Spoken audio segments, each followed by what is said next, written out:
Welcome back, YouTube. So in today's video, we're going to be talking about what happened today and how we got that rally, that comeback, and what we can expect for this week going forward, and ultimately some price targets as well. Now, if you watched my video from yesterday, you know that I said that we could possibly have a bounce this upcoming week, but this would happen prior to the Fed's meeting, just because we're not simply sure yet how they're going to handle the current inflation and also the market correction that we're in right now. But this is not a long-term indicator on which way the market is ultimately going to go. And we did end up getting that bounce today. I want to cover why we got that bounce. And in fact, is that an indicator for where we may end up at the end of the week?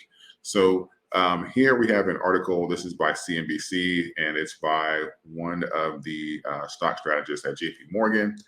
And they're pretty much just saying here that, this is the best comeback that we've seen in a long time. We've seen the Doc rally pretty much like over 1,000 points. And it says the recent pullback in risk assets appears overdone, and the combination of technical indicators approaching both oversold territory and sentiment turning bearish suggests we could be in the final stages of this correction. Now, I believe that is complete BS, but I do believe that this is in a way, you can say it's kind of like an overreaction by the market, because technically speaking, nothing has been done yet. I'm going to pull up the NASDAQ here in a moment, but that 14% drop and stuff that we've had, that was all off of just the thought of money being extracted from the market.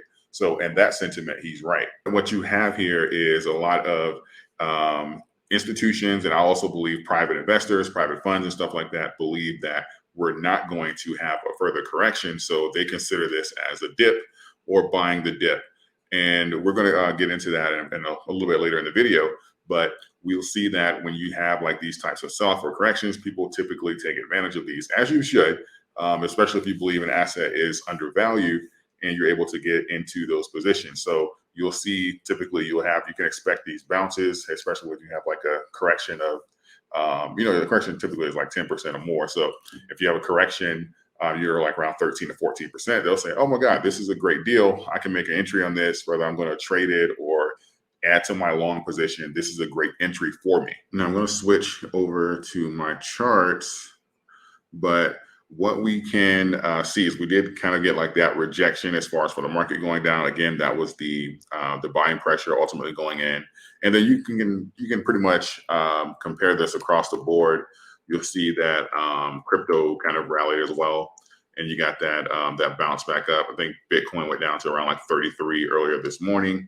And we pretty much were sitting at around 36 now. So literally the bounce off of these supports and stuff that I thought that we were going to have. But again, this is prior to the actual meeting, because we don't know. I have an idea, but we don't know where this is ultimately going to go. Let's check on Dogecoin really quick before I get into some of the technicals. But Doge got a bounce as well from this morning. I believe we went down to around 12 cents. We tested that again, got a bounce. So again, as I stated many times, 12 would be a point of resistance for us. So let's see here. Yeah, so we came down to around 12 cents, and we are currently, what is this, 13.76. So yeah, literally bounced off of the supports. Great as far as for those support lines holding up. But the question is, what can we expect this upcoming week? This is ultimately going to determine what kind of market we're going to be having and why the fear is in the market. And if you go back and look at the NASDAQ, and I'm going to kind of touch on what I went over yesterday, but we're going to take a look at it from a different angle. Just going to have to go to stocks. But the problem is the Fed believes, and they're technically correct, we've had these types of corrections and stuff in the past, but we have to look at the economy as a whole and say, okay, what is the true value of these companies? When you have statements and say that, okay, well, we're going to read the Q4 reports, and we're going to say, okay, well, how good were the Q4 reports, right? And this is going to give us an indicator of how strong these companies are. And when it comes out and you say, oh, well, inflation has been running wild. And it turns out, in fact, that most people have not been spending as much money as they have, because everything is much more expensive. Food is much more expensive. Gas is much more expensive. To buy a car is much more expensive. Housing is much more expensive. And you're like, wait a minute. So if people are buying less, how come all of these companies have an evaluation of more? That means they're what? Overbought. So technically, when you have that's what sends panic into the market. They're like, oh my God, we got to get the hell out of here. So this is what can cause an ultimate sell-off. And if the Fed says, hey, we're not tapering anymore, and we're going to March or April, cold turkey, no more money, right? We're going to see where the market actually stands. We have to get inflation under control. And in my opinion, based off of the way these inflation reports are coming out, it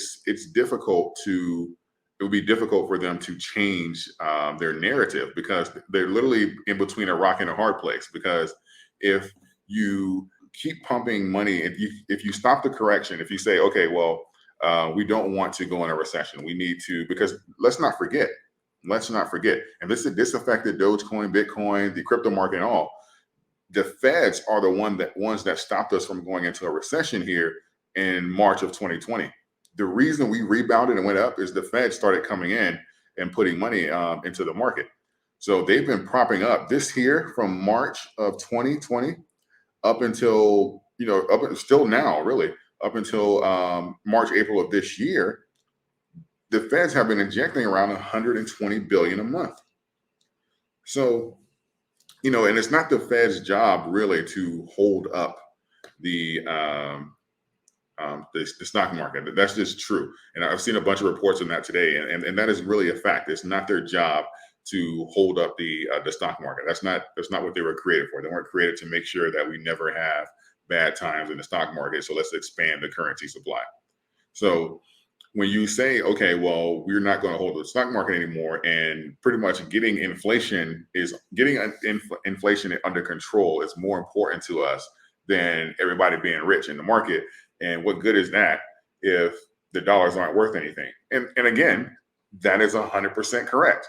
Like, if they are rushing in to save the market and by expanding the currency and printing more money to making sure that we don't go into a recession, or making sure that we don't have a harsh correction and these companies lose 30-40% of their value, what good is the market going up if the dollars are worth nothing, if we have inflation chipping away at that? So now you have the market going up, and then inflation literally chasing and closing in on the market rally. So that's a do or die, or not even really, eventually you're going to die, but it's a tough situation to be in.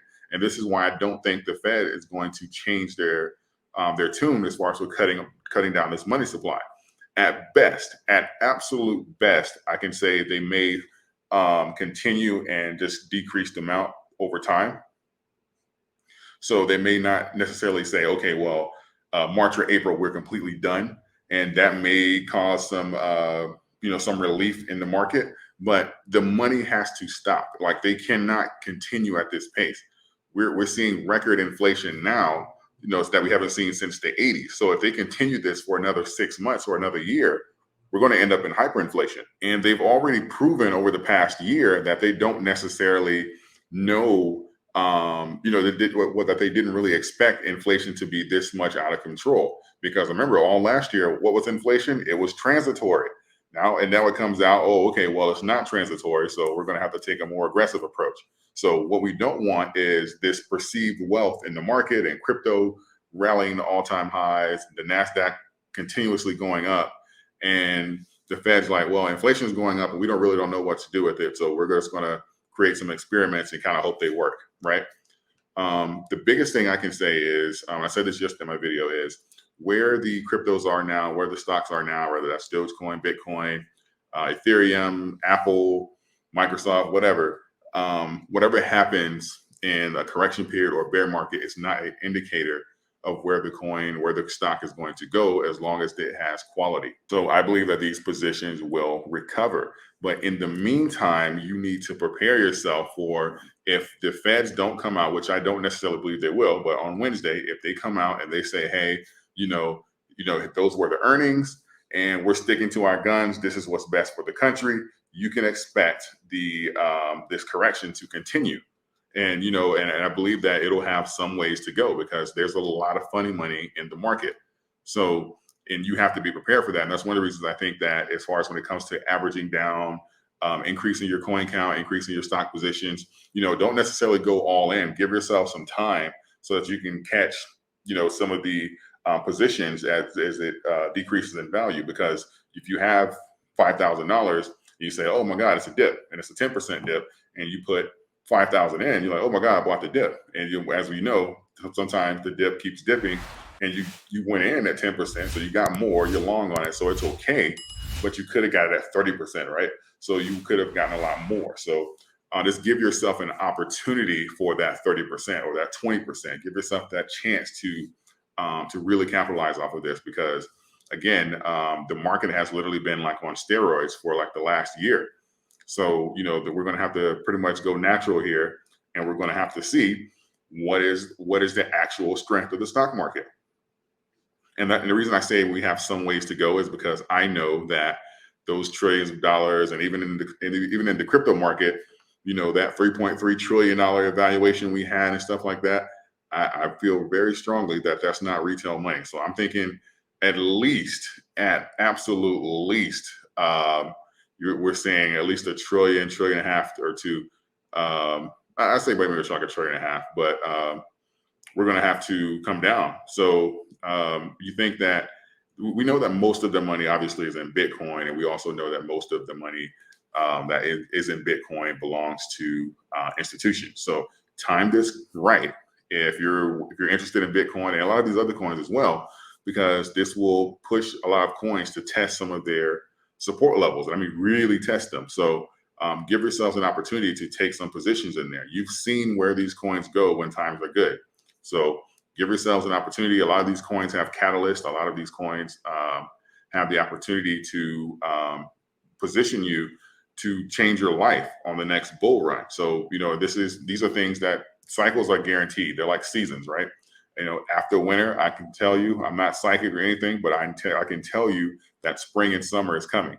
And the same thing after a bear market. After a bear market, I'm not psychic or anything, but I have a very good feeling that after a bear market, you can expect a bull market. So if we use this and we know that, okay, well, we have an idea of where the money goes in good times, and you jump in those positions now, you can capitalize off of the next time when you have this rally. So, and just to give you the numbers, just in case this is the first video you've seen from me, I'll do Dogecoin first. Crypto. So Doge, whoa, there we go. So Doge, literally, as far as for a trend reversal, I expect this to continue. Let's just say like this. So I don't believe, so until we have like around like the February, again, unless the Fed comes out and just says that, hey, you guys can have all the money you want, I don't expect us to break above this.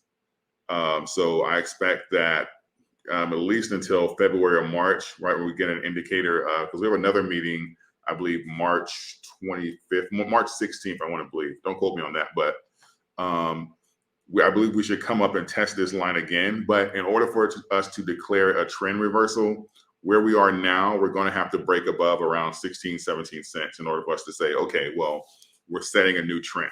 But if we do get that rally for a catalyst or AMC or something like that, and we break above this, then we can say we're setting a new trend. But I do believe that the next spike will be respected in this line. So I expect this to continue, especially if the money is fleeing the market. So with Bitcoin here, I believe that we're not going to have a new trend until we come up and test I'd say the previous support levels, because technically they transfer across, pretty much right before we started our lower high pattern here. So we've had 2 points, really 3 points here where we've tested and bounced. So until we come up and test this support line, I'd say somewhere between 42 and 44,000. Until we surpass that and close above it, we can expect this trend to continue. So even with this bounce, even if we come back up to, let's say, 38,000 or so, we're looking for 42 to 44 to declare, okay, we're starting a new pattern. So up until then, I have no reason. We've had 3 of them. So up until that point, I have no reason to not believe that we're going to just have another lower high. So we can have rally all we want, but until we're 42, 44, I expect us to have another lower high and then start our descend again. So those are the numbers for new trends and what I expect to happen around the Fed meeting.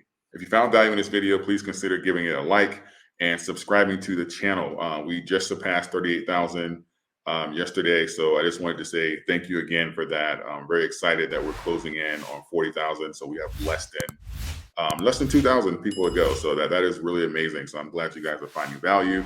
And just want to say that if you are interested in chatting and I'm building a community, I have a link to a Discord in the description section. So you're more than welcome to come and join the community there. I do have a verification process just so I don't have a lot of the bots that we have here on the channel pretending to be me and all that kind of crap on WhatsApp. So don't be alarmed by that. That is just to not just have anybody in the group. And also, while you're in the description section, don't forget about BlockFi. If you open an account with them, you can get up to $250 and some of your favorite cryptos, including Bitcoin and Ethereum. So I'm going to sign off for now, and thank you. And until next time.